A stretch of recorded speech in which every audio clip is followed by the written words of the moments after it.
Welcome to Hyperfixation Investigations, the podcast where two neurospicy best friends take time 2 Saturdays a month to info dump their research deep dive of the week. Lovingly produced and copyrighted by Wolf and Stag Productions. Today's fun fact is, while most people think that The Wizard of Oz is the first full-color feature-length film in 1939, there were actually many movies made in color before The Wizard of Oz, with the earliest full-length narrative film shot entirely in color actually releasing in 1914 under the title The World, the Flesh, and the Devil. Good evening, I'm Kara, and I will be leading this week's episode, Television. Great Scot! TV turns 100. Sort of. Part 2 of our mini-series from stage to screen. Good morning, I'm Josh, and I'm just along for the ride.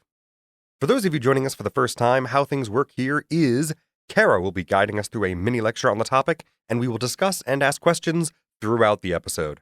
Expect a lot of tangents. We switch off duties each episode, so next time, expect Josh to lead the episode.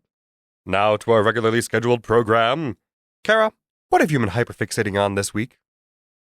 So, it seems fitting, as in November, we did a remembrance episode for the USS Fitzgerald and the song that goes with it and everything, that in turn, we celebrate, in this case, a major milestone in communication and media broadcasting. Because on January 26th, 1926, which, if you can believe it, at the time this episode airs will be 100 years ago. Oh, gods. It can't be 2026 yet. Yep. I still haven't processed the last, decade. No, me neither, but Okay. here we go. Oh, good. So on January 26th, 1926, John Logie Baird demonstrated the successful use of the first mechanical television system in the world. Did you say Yogi Bear? Logie Baird. Logie Baird. Yes. Okay. This was not the last time he would innovate in the television area either. So today we're going to learn more about how television came to be throughout the 1920s and through the 40s, and the importance of John Baird, who is a very prominent Scottish inventor. Ooh, a Scot. Yes. Hence the subtitle. Oh, Great Scot! TV turns 100. that's a great pull. Thank you. My mind really only went to Back to the Future. Yep. So, Which also kind of seems appropriate it's fitting. for an episode on an engineer and inventor. Yes. No, Yeah. it's very fitting. Yes, I thought I did good with that one. I did not immediately understand the other layers. Well done. Thank you. Thank you so much. I also only included one T in Scot in all of the written forms of it. Oh, so I should have really noticed. You really should have. Yeah. Anyway. Was I paying close enough attention? Apparently not. No.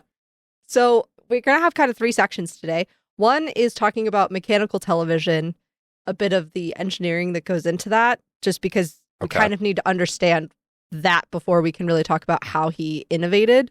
Cool. Then we will talk about John Baird, his life, and a bunch of his, inventions towards it. We're not going to talk about specifically his businesses and stuff as much, because there's a lot of one business opened and then it was bought out and then another one opened. And that doesn't really matter to the story, I don't think, all that much. Because there's a lot of just random business history. Yeah, and when he had a partner and when he didn't in his businesses and all of that. It's just, it's not particularly dramatic or important, it seems, to the story from the research that I've compiled. Yeah, that's fair. And then to end it, we'll have a little short section on the move from mechanical television to electronic television in what we think of today as television.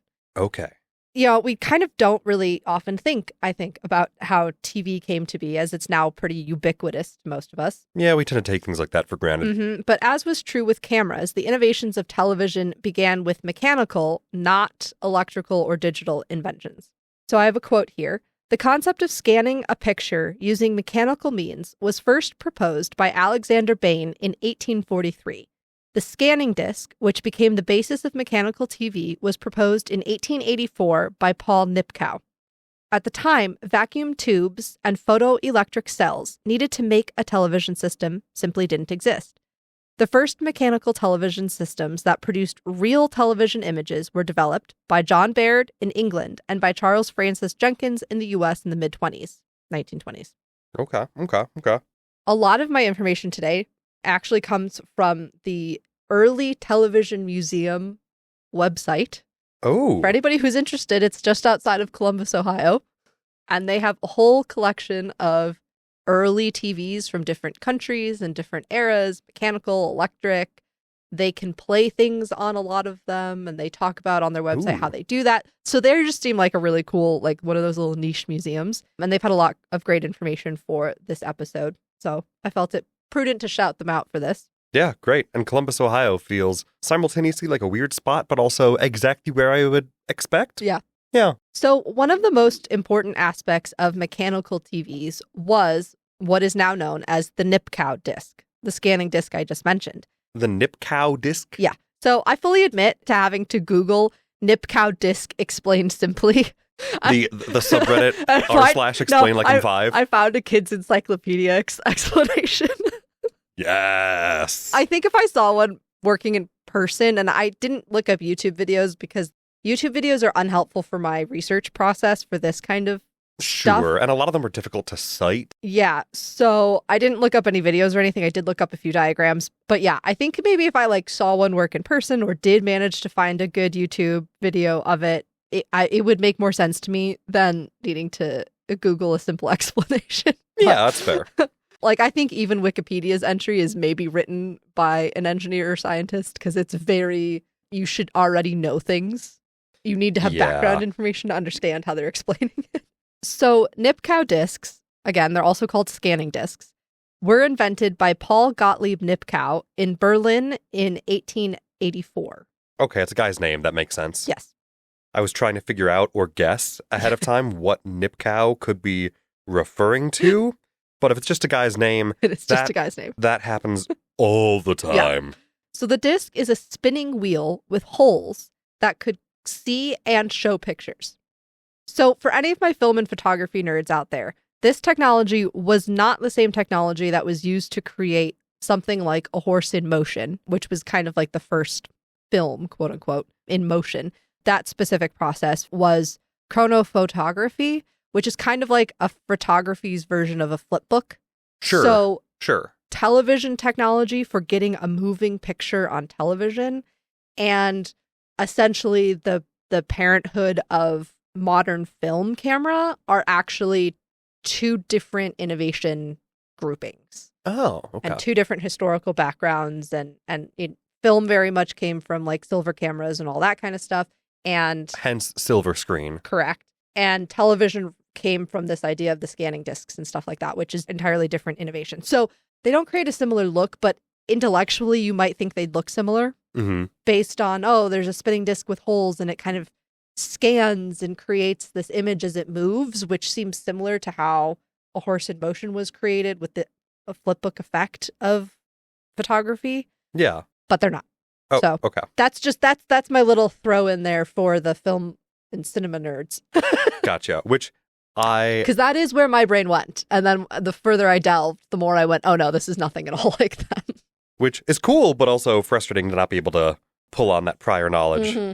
It is interesting that they did develop so separately. Yeah. Yeah. But also, funnily enough, the famous horse running, I think that is, or at least a jockey on a horse, as being like one of the first. It's A Horse in Motion. Yeah. Was a big thematic piece at the very beginning of Jordan Peele's Nope. Oh, really? That's very fun. That's funny. Which I know you haven't seen because horror. Horror. Yes. Weirdly, I'm familiar with that one. So the Nipkow disc is essentially a round plate. It's usually made of metal, plastic, sometimes even cardboard. You can technically make one at home. And it has many small, equally spaced holes drilled into it. So what's important about these holes is that they're the same size and they essentially move inward. So like, let's say you have a disc and you split it into 15-degree segments. Okay. So then you'd have, what, is that 18 then? Or 24? 24 segments? Mm-hmm. Each of those 24 segments is going to have a hole on it. And so they're going to be equally spaced because of the angle. But then instead of all being in the same outer layer or border around the cardboard or the circle, it ends up moving inward in what essentially becomes a spiral pattern.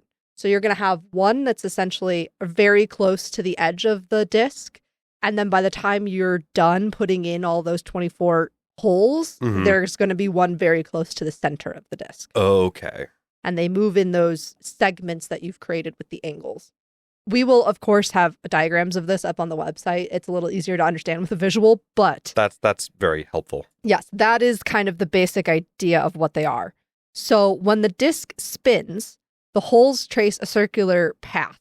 And this site said to imagine looking through a tiny window that moves in a circle. As the disc spins very fast, the holes quickly scan across an image one line at a time. Okay. So here's how it helped basically with early television. Light from a scene would shine through the spinning holes. So you would have a whole bunch of lights set up looking at, for example, a dummy, which is what was used in the earliest experiments of this, like a ventriloquy dummy. Sure. That dummy is in a box that's essentially all incredibly bright lights showing down on that on that dummy and then kind of outwards a little bit. So the light from that scene would shine through the spinning holes into a special light sensor. And each hole would then let through a tiny slice of the image, and the sensor would turn this light into an electrical signal. To see that picture, another Nipkow disc was used, and that second disc was spun at the exact same speed as the first one. An adjustable light source controlled by the electrical signal would shine through its holes, and as the holes spun, they would recreate the image line by line. Weird. Yes. And if the disc spun fast enough, your eyes would see a complete moving picture. Okay. So in that way, where it's not actually a motion picture, right? Which no motion picture is actually a motion picture. I hate to break that to everybody. Everything's broken up into frames. Right. It's always going to be and it's just little... they're moving fast enough that it looks like motion. But anyway. Right. It's all a trick of the eye because our eyes only can process information so quickly anyway. Right. So obviously there was still a certain electrical component to this, but this is still hugely mechanical with the discs and the lights and the... Yes. Very cool, though. Yes. Very strange for someone to come up with at all. And this is part of the reason why analog televisions are defined, their quality and definition is defined by lines instead of, say, pixels. Oh, okay. So because the information was both captured and displayed in like line by line format, they used that for the measurements instead of pixels that we're used to today because I'm going to be honest, I didn't even realize that old TVs were measured on a line system. That's very interesting. So 30 line and 60 line were the first two versions, which is very low quality. But anybody who remembers analog televisions will remember when it would go out or it wasn't tuned to the right channel, there'd be white and black lines on the screen in alternating order. Though the number of those lines that were on your screen was the number of lines of definition your television had. Oh. And it was typically 30 or 60 in the 20s and 30s. Then it moved up to 200s. Then it moved up to the 600s. And then we moved into electrical, quote unquote, televisions. Sure. Which we'll get into later. But interesting, though. So we'll hear line used a lot in here, 30 line, 60 line, because unlike today where we have 4K pixel and 1920 by 1080 HD pixel, we're not using pixels. We're using lines. So some of the downfalls for this format of television included low picture quality, curved lines, so distortion of the images, tiny pictures. It would take large discs to create like postage stamp size images. Oh. The original television setups were very noisy and very heavy. Sure. The pictures could flicker, and there was the need for extremely bright lights, like so bright that during some of the first experiments, the dummies caught on fire. Excuse me? Yeah. Okay, that's crazy. That's... Ugh. Although, what kind of... This is pre-LEDs. There was no heat control on these. Yeah, I was going to ask, were they using, like, sulfur lamps? What kind of... No, they were just... They were just bright. Bright and hot. Oh, gods. So, interestingly, there are actually modern uses of the Nipkow discs that are not related to television. Oh! The most, perhaps, used and maybe well-known of these is the optical microscope, known as a confocal microscope. Oh! These microscopes use the Nipkow discs, and it allows scientists to see very tiny details in cells and other materials. I don't think I work with a microscope that operates off of that principle, Mm-hmm. but that's very cool to know that there is one that does. Yes. So, well, let's get into the history a little bit of how this Nipkow disc came to be. Sure. So it was inspired by telegraph and photography technologies. So many 19th century inventors, or 1800s, sought to find a way to view images and transmit them, capture as well, by electricity. And one of those most influential inventors was Paul Nipkow, Okay. who in 1884 proposed this new way to translate a visual image into an electrical signal. So he broke up images into tiny bits using this rotating disc, and the disc had a spiral of holes. When it rotated, it would sweep over the whole image from top to bottom, slicing the image into, in this case, 18 columns of information, which was my example, it was 24, but 18 was also very common. Sure. Behind the disc were selenium photocells, which reacted to the light passing through the disc. The light from each of the 18 slices was converted to a varying electrical signal in the photocell, and then the signal was transmitted to a receiver. At the receiver, incoming information was reassembled into a crude picture. The flow of electricity from the transmitter varied the brightness of a light bulb, the light of which was projected through another rotating Nipkow disc onto a screen. Which then allows you to, if you have something that can store the information from that photovoltaic disc, then you can transmit that information later to other or additional broadcasts. Right. Fascinating. So the main later inventors to use this technology were John Logie Baird and Charles F. Jenkins. And Charles F. Jenkins was a U.S. inventor, kind of working in the same way and same time as John Baird, but a little bit behind. And so that is why Baird is largely considered like the main forefront inventor of this use of technology at this time. So they both retained the principle of using this disc, but employed electronic amplifiers and other inventions to create a better system and picture. Well, when you say amplifiers, what do you mean? Like when you say better picture, are you like they increased the... You could get more lines. So essentially larger discs with more holes to create more lines of higher definition. Right, for a clearer image. Okay.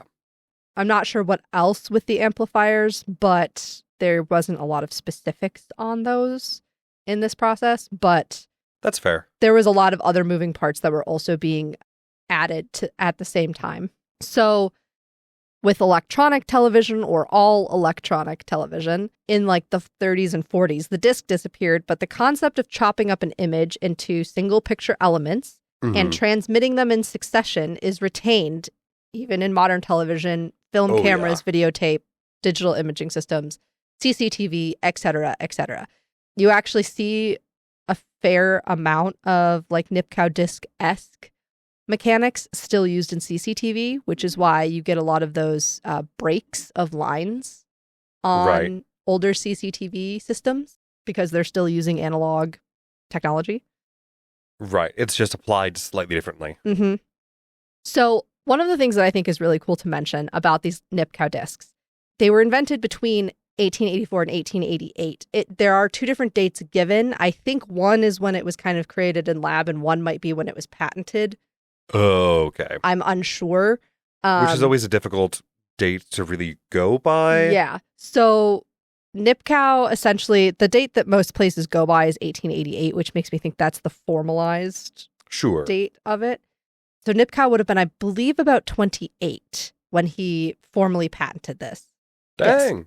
He died in 1940. Mechanical TVs took off in 1926. So Nipkow was alive to watch his invention be used in the way he his whole thing was that he wanted to create receivable, transmittable images. Yeah. And to see his technology taken by other inventors in a good, healthy way and used to do what he had always thought that it could do. Yeah, which I just think is really cool. Yeah, to really actually witness the boom of your own inventions. Of your own inventions, yeah. Which is a darn rare thing. Yeah. Yeah. So we're just going to briefly go through a little bit of other technical jargon that's going to come up more so near the end of this episode. Okay. But this was a better place to kind of get into the nitty-gritties of them. Sure. One of them is I have a more specific definition of the lines of television. So television lines is a specification of the analog camera and monitor's horizontal resolution power.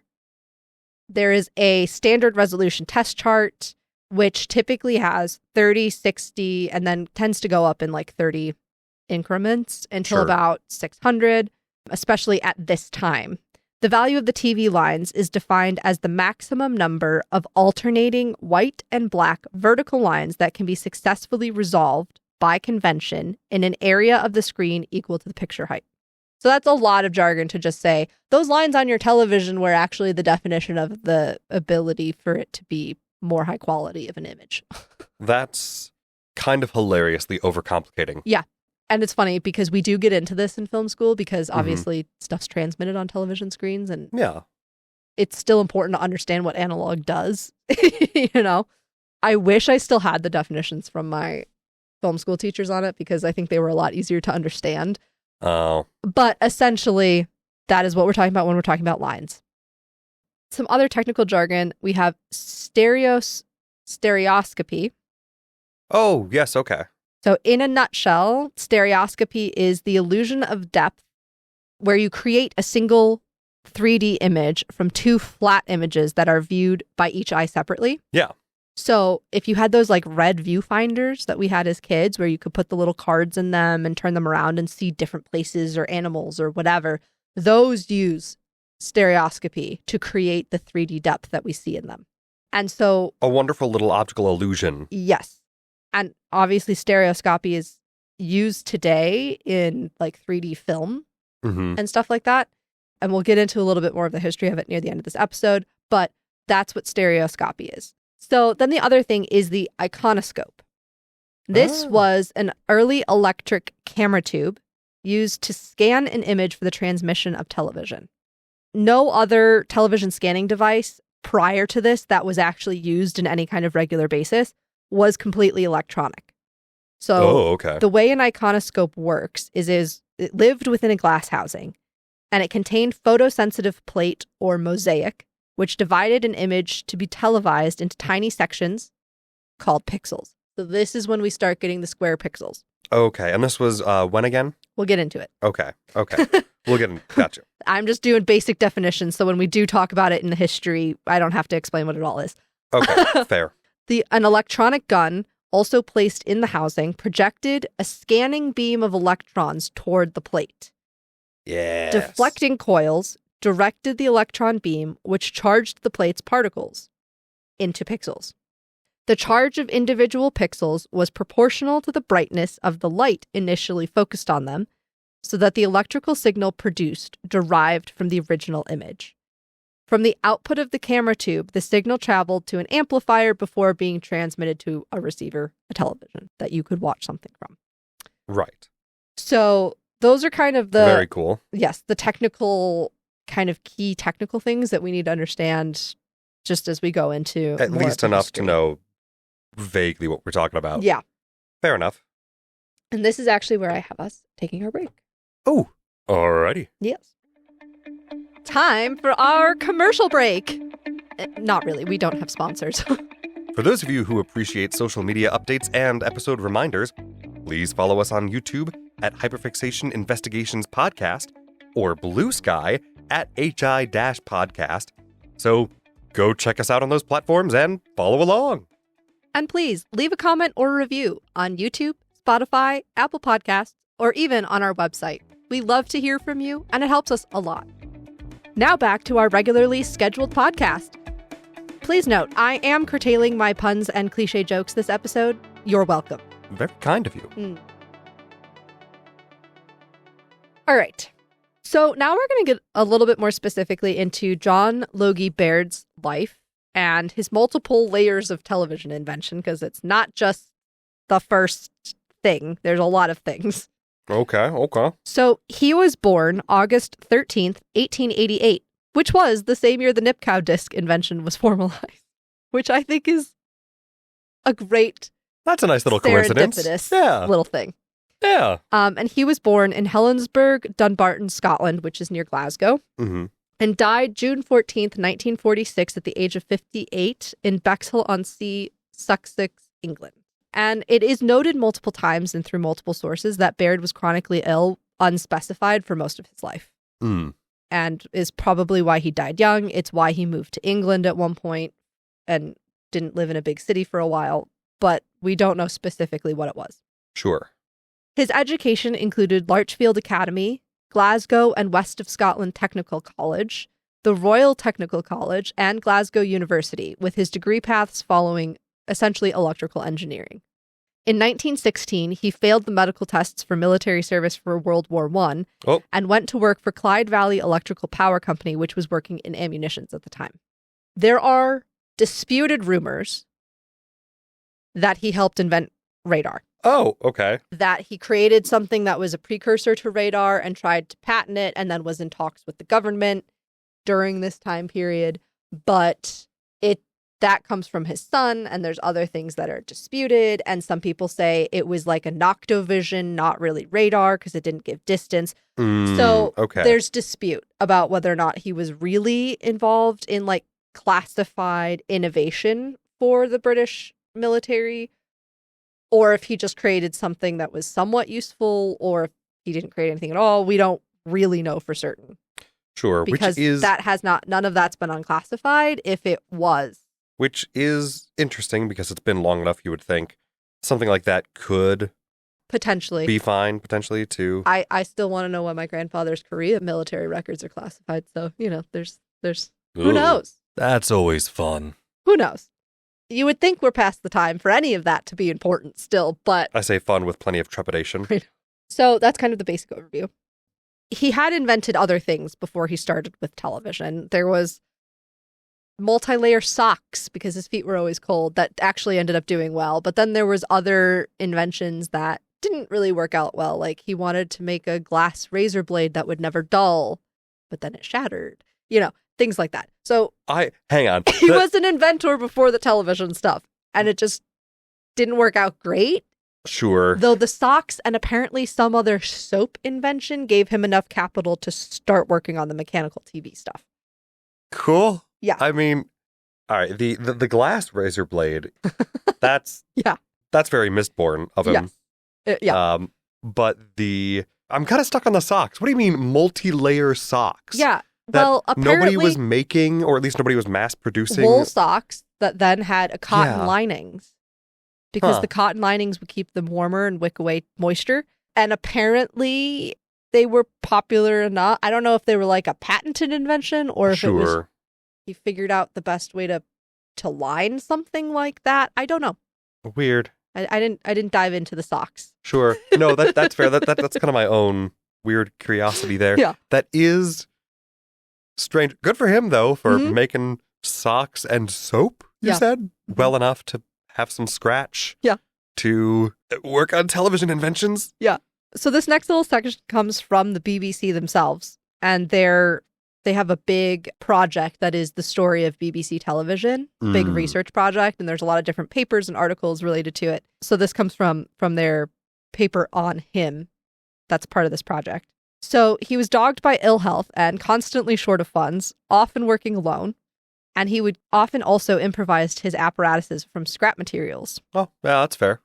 I think things included were like tissue boxes and scissors and we're talking scrap materials. We're really getting full, like, Tony Stark built this in a cave level vibes. Yes, pretty much. Okay, yeah. okay. Mm-hmm. Honestly, I love it.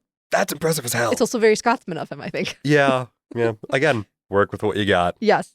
He continued his experiments and by early 1925 was able to give simple demonstrations to the public.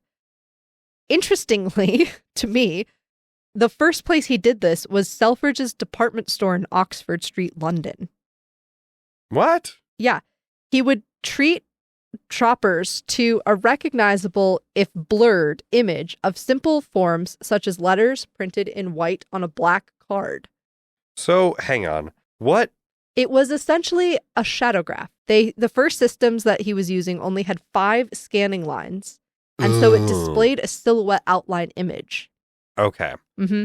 Part of me is trying to figure out which part of that is the most impressive part and which part of that is just like, oh, that's interesting. Mm-hmm.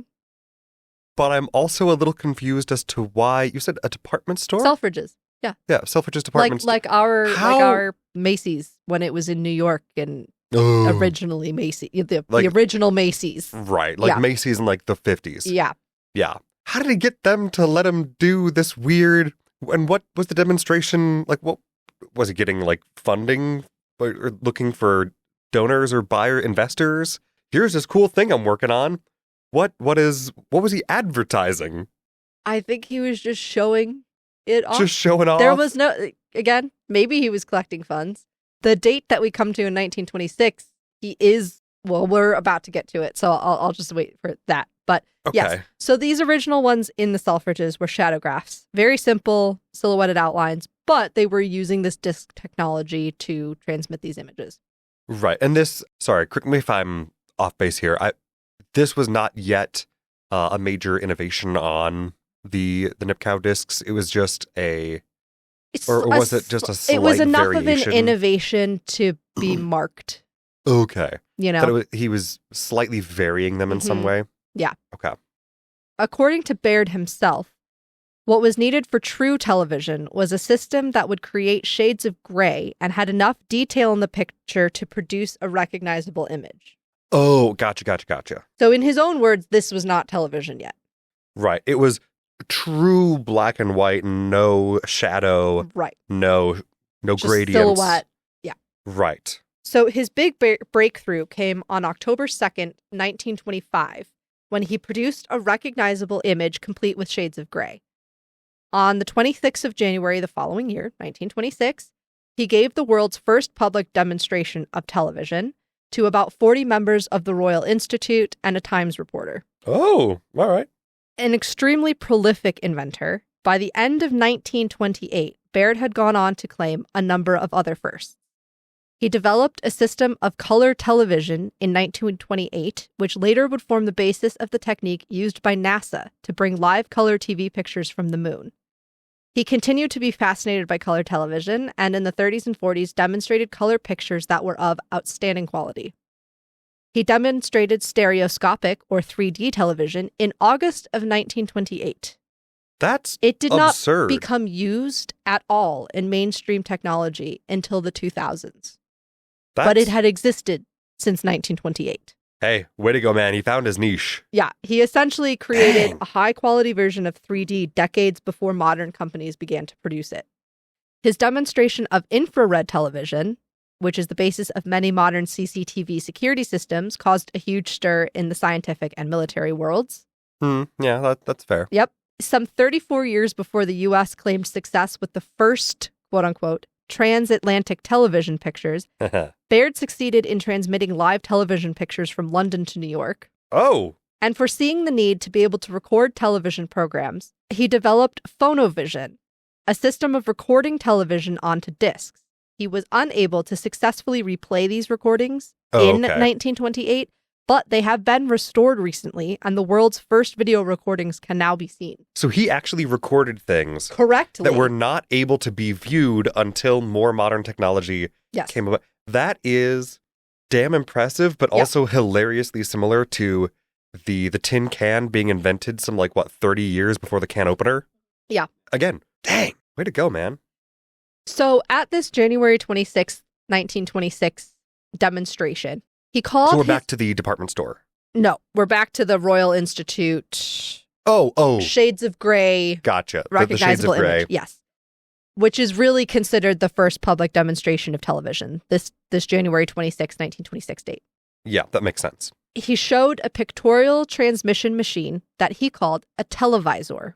The information from these rotating discs that were scanned using electrical impulses were then transmitted by cable to a screen where it showed up as a low-resolution pattern of light and dark. Nice. His first program showed the heads of two ventriloquist dummies, which he operated in front of the camera apparatus out of view of the audience. This happened at 22 Frith Street in London, again, to about 40 members of the Royal Institution and a Times reporter. And now 22 Frith Street is, I think, a restaurant, but they have a historical marker with the information about this broadcast and John Baird. Love that. 1928, again, saw Baird make the first overseas broadcast from London to New York over phone lines. And in the same year, he demonstrated the first color television. So he went from shadowgraphs with 5 lines in 1925 to full color television in 1928. I can only call his work impressive so many times before it sounds repetitive. Yeah. But that's a lot of work for 3 years. Yeah. So what's been interesting about this and this research, and what I found really cool about doing this, was that each source kind of has a little bit, not a different spin in terms of different information, but kind of how they present it is different. And I've appreciated that, which is why I'm reading a little bit more than I normally do, because there are little facets of these different sources that I think are really interesting. For example, how Engineering Hall of Fame.org, which is the Scottish Engineering Hall of Fame, describes his timeline of inventions is really interesting to me. Okay. Because it provides a little bit more detail in some ways. It's short and sweet, but detailed. So he produced televised images in outline in 1924, transmitted recognizable human faces in 1925, and demonstrated the televising of moving objects in 1926. He demonstrated color television in 1928, and on the 30th of September 1929, which was the year my grandfather was born, Baird transmitted, by arrangement with the BBC, its first experimental television broadcast using the Baird 30-line system. All right. Later on, in August 22nd, 1932, the first UK public 30-line television service, which was run by Baird's company, was inaugurated by the BBC. When the BBC's London's high-definition television services began in 1936, they were already at the Baird 240-line system. Oh my God. However, it came into competition with the Marconi Electrical and Musical Instruments, EMI, system, and in February of 1937, the BBC formally adopted the Marconi EMI system exclusively. We'll get into that in a little bit. Okay, thank you, because I was about to. Yes. The last BBC transmission using the Baird 240-line system was sent out January 30th, 1937. So 11 years. That's how fast this technology was moving, which is astounding. Yeah. Like in 11 years, even though it had updated and was the top of the line for, a decade, it was already out of, and he continued to work on other things. So his company went into receivership in 1939 after BBC television closed down at the onset of the war, of World War II. Right. Okay. Despite this, Baird continued to innovate and ultimately, at his death, held 178 patents. Oh my God. And he demonstrated 3D television in 1942. So, sorry, I'm still trying to process he went from department store viewings of like shadow casting in 25? Yes. To a year later, the first official like television demonstration of moving objects. Right. Yeah. To about 10 years later, BBC going, all right, we're going to do television broadcast using your technology. Well, BBC was doing intermittent broadcasting throughout the 20s and 30s once this technology was available.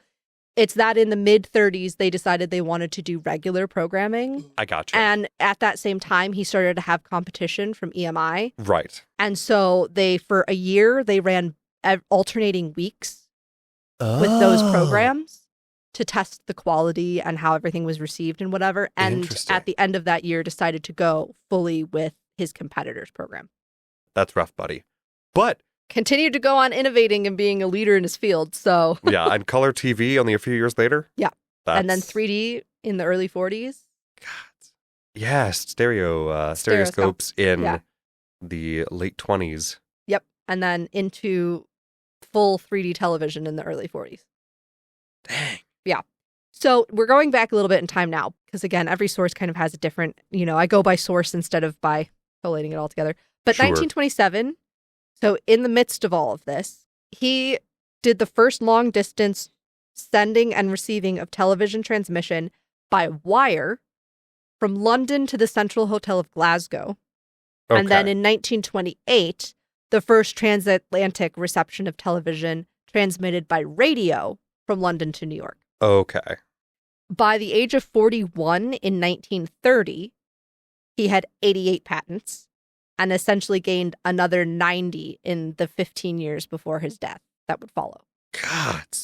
In 1936, he demonstrated a 120-line theater television on a 2.4 by 2 meter theater screen. Okay. Sorry, I'm envisioning the... Okay, yeah. Huh. And then the 1930s through until essentially his death, he focused on improving color television. So 1938, he demonstrated large screen color television pictures. Because again, size of the receiver and how large you could make the image was, for a very, very, very long time, a limiting factor in television and film. Right. So that was a big thing. Because you needed large discs to make even a small image. Right. And they had improved on the efficiency of that. Sure, but that was still a limiting factor. That was still a hurdle. You look at films of the 1940s and whatever, and how small television screens were if people had them at all. Yeah. 1940, he demonstrated a 600-line color television. Now, here's a little important thing. So when EMI and he were in competition in the mid-1930s, they were both still black and white. Yes, okay. And so he had a 240-line black and white, and they had a, I think, 600-line black and white system. Yeah, I see why. Difference. But BBC would go, hey, that's much higher quality. Right. But 4 years later, he was the first one to demonstrate 600-line color television. Ah, nice. Yep. 1942 demonstrated the stereoscopic color television, which again, 3D TV essentially, which was never really became a public feature. Is that largely a cost element? Like it was just too cost prohibitive for like daily... the war. Well, yeah, that's fair. Who knows what would have been adopted into the regular system if it hadn't been the midst of World War II. Sure, and a lot of various resources were being rationed out. Yes. Okay, no, that's fair. Yeah. That's fair. And 1944, kind of considered one of the last big things he did before his death, he designed, constructed, and exhibited a multi-gun color television tube. So the iconoscope, but fancier, known as the telechrome tube. Telechrome tube. Yes. What is that? So essentially, a multi-gun color television tube would create higher quality and more realistic color. Okay. Think of it like how, mantis shrimp have better color vision than us because they have way more receptors. Yes. It's not that, but that's the best analogy I have. It's similar to, okay. Yeah. Strange, but cool. So our little fun fact to kind of wrap up his section before we move into our last one is that John Baird is portrayed by John McKay in the 2023 60th anniversary special episode of Doctor Who known as The Giggle. Oh! And this character and portrayal of John Baird was originated on the special limited run show of Stephen Moffat's known as Nolly. And it's largely considered the same character crossing over into Doctor Who in this episode. So he's been portrayed in some very interesting kind of, sci-fi-esque shows. Well, I mean, not surprising given how much sci-fi in particular loves to pay homage to engineers and inventors specifically, especially contributors to the very medium that they are using to tell their stories. That makes sense, but that's very fun. Yes. We gotta love that we can throw our Doctor Who references in. Oh, yeah. A nice little character cameo for him. Yes. So the next two sections, it's one section, but there's two kind of sub-research groups within it, is the move from mechanical television to all electronic. Sure. Which essentially was not the death of Baird's work, but was his shift into color TV and no longer being the forefront of public transmission television. Sure. But still, how rapidly all of this moved in the 30s and 40s. Yeah, he got sidelined a little bit, but was still an incredibly influential member of the innovation of television in this time. Yeah, that's fair. So we move a little bit away from him at this point. So 1932, the Radio Corporation of America demonstrated an all-electronic television using cathode ray tubes in the receivers. Yes, and CRT. And the iconoscope camera tube developed by Russian-born American physicist Vladimir Zworykin. Both of these... CRT is the stuff I'm a little bit more familiar with, just because they come up in physics, especially, in discussions of discovery of the atom, because cathode ray tubes were used as part of that whole learning more about electrons specifically. Mm-hmm. So, well, and the iconoscope, as I mentioned in the earlier part, uses electron beams. Yes. To do what it does. Love just exciting. Just ionize some gas about it. Why not? I'll just say, I love researching this stuff, and I find the history of the mechanics of film and television to be fascinating. But things like cathode ray tubes and iconoscopes, that's where I get the logic, but I don't understand how it works. Starts to kick in. Yeah, no, there's a lot of the mechanical stuff here that I'm still kind of only half grasping. Yeah. But we're getting it enough to get the picture, which is what I was going for. Weird. Strange. Yeah. You like that one? I threw that one in. God. It would have been subtle if we hadn't called it out. But well done. But these two inventions greatly improved picture quality. In 1936, the British Broadcasting Corporation, BBC, inaugurated this regular high-definition broadcasting capability to the public systems in London. And this is when Marconi Electronic and Musical Industries, EMI, took over. Oh, I'm sorry. I misspoke earlier. They had a 405-line picture compared to his 240. And then later on, it bumped up to 600. I apologize. I got that screwed up. So in their original comparison work that BBC was doing, yes, they were comparing a 250 or 240 to a 405. 405, yes. 405 is such an oddly specific number. I know. And in early 1937, the BBC adopted this Marconi system exclusively, with regular television broadcasts beginning in the United States in 1939, which was about 2 years later, and permanent color broadcasts beginning in 1954. Which is also kind of fascinating. I know there was some news broadcast channel in, I think it was 67, that had their big turning on the color element. Yeah. Was that 67 or am I thinking of? I think it was earlier than that. Okay. But I don't remember specifically when. It could have been then, but... Because I was going to say, it feels like a slow rollout from 54 to 67 of several stations doing full color. I feel like, I know that the first NASA launch my mom watched was in color. Okay. And that would have been 64-ish. Yeah.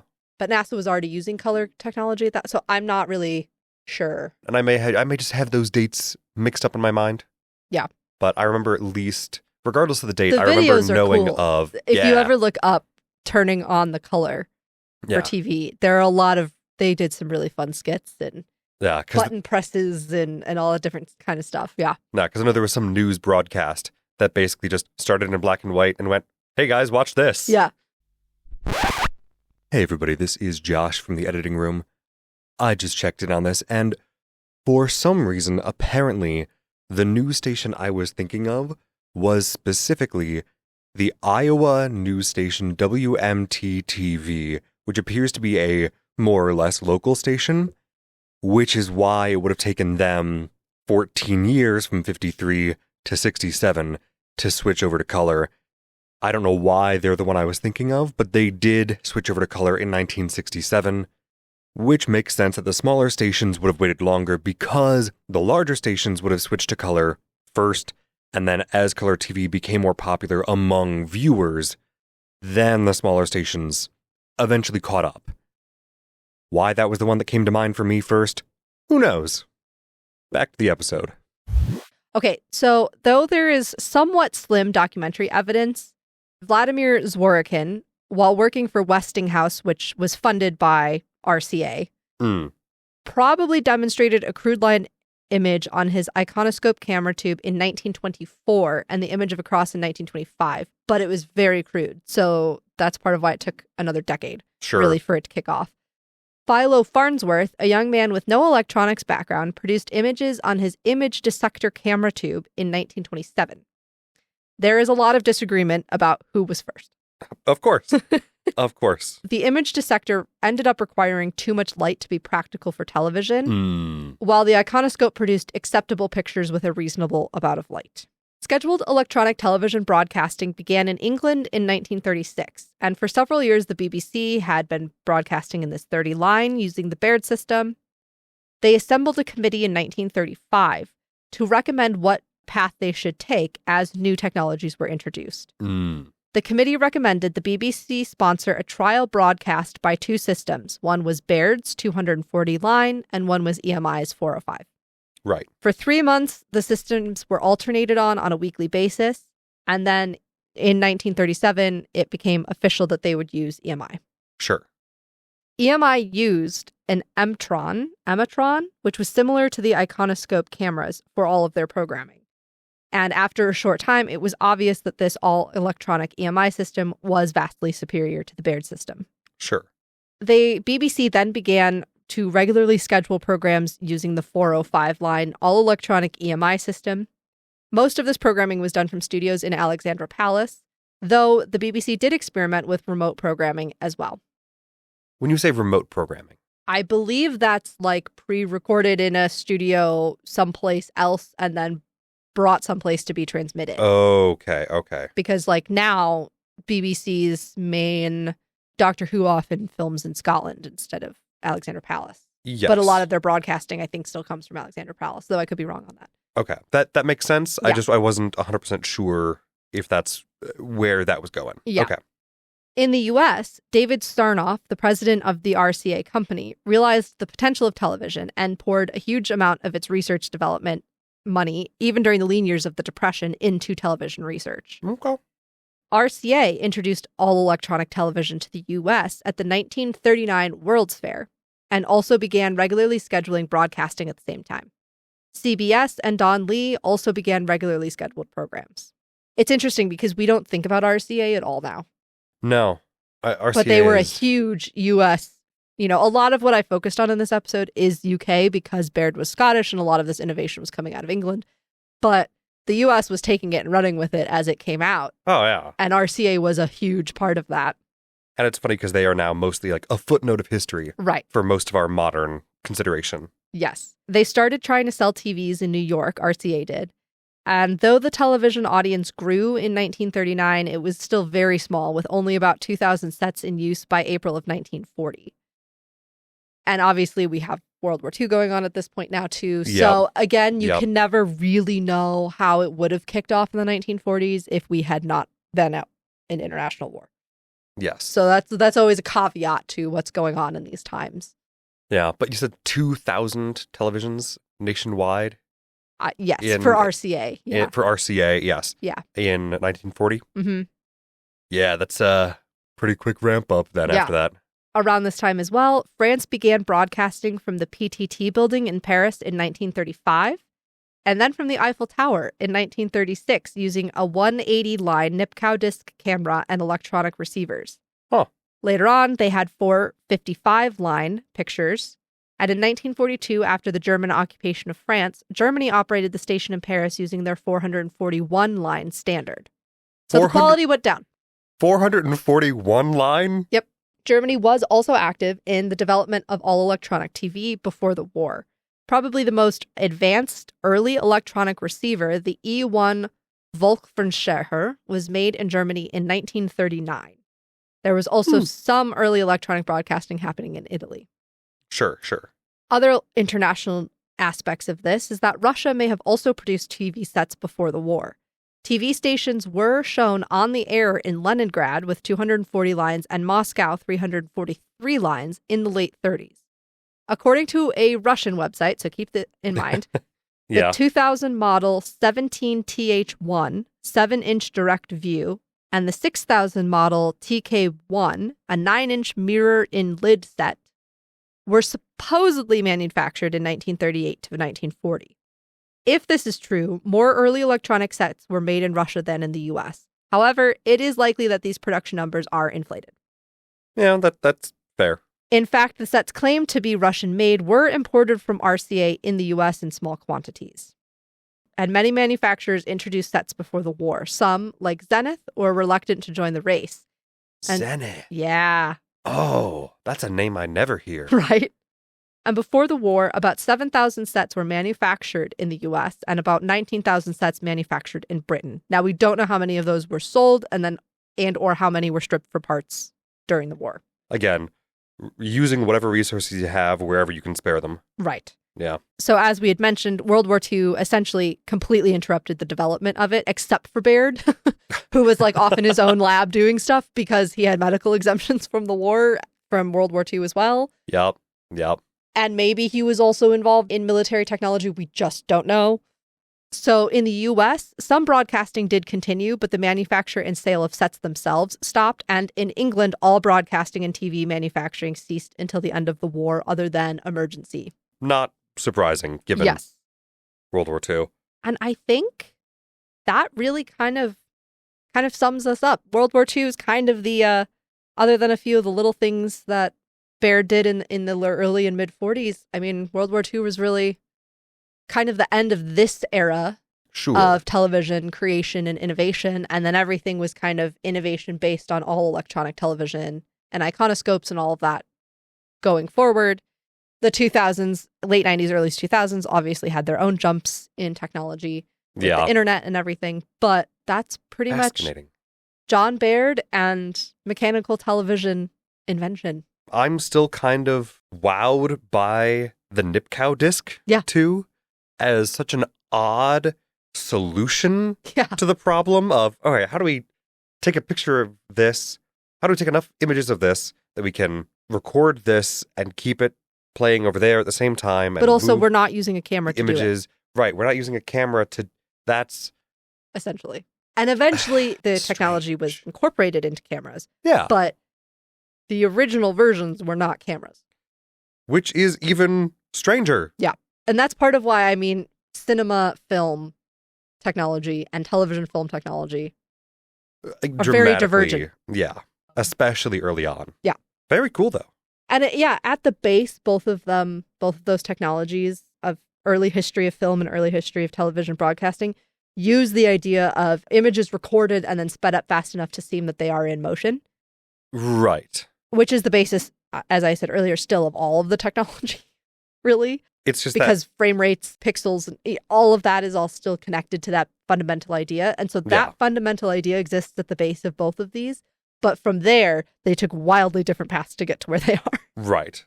The fact that television went, what if we just broke up the image into a bunch of little strips? Yeah. Based on this wheel. Okay. Whereas cameras were like, let's record onto silver a bunch of images taken one after another as something moves, set up a whole line of cameras, essentially. Right, which that one feels more straightforward to me. Right, and then put them all together, and then they move. Yeah. That's a wrap on episode 29, Television. If you'd like to delve further into this topic, our research sources and related images are posted on our website, hyperfixation-investigations.com. Again, that is hyperfixation-investigations.com. Thank you so much for listening. Follow us on social media for updates and stay tuned on our various platforms and website for news and upcoming perks. See you next time. And remember, what's a little info dumping between friends?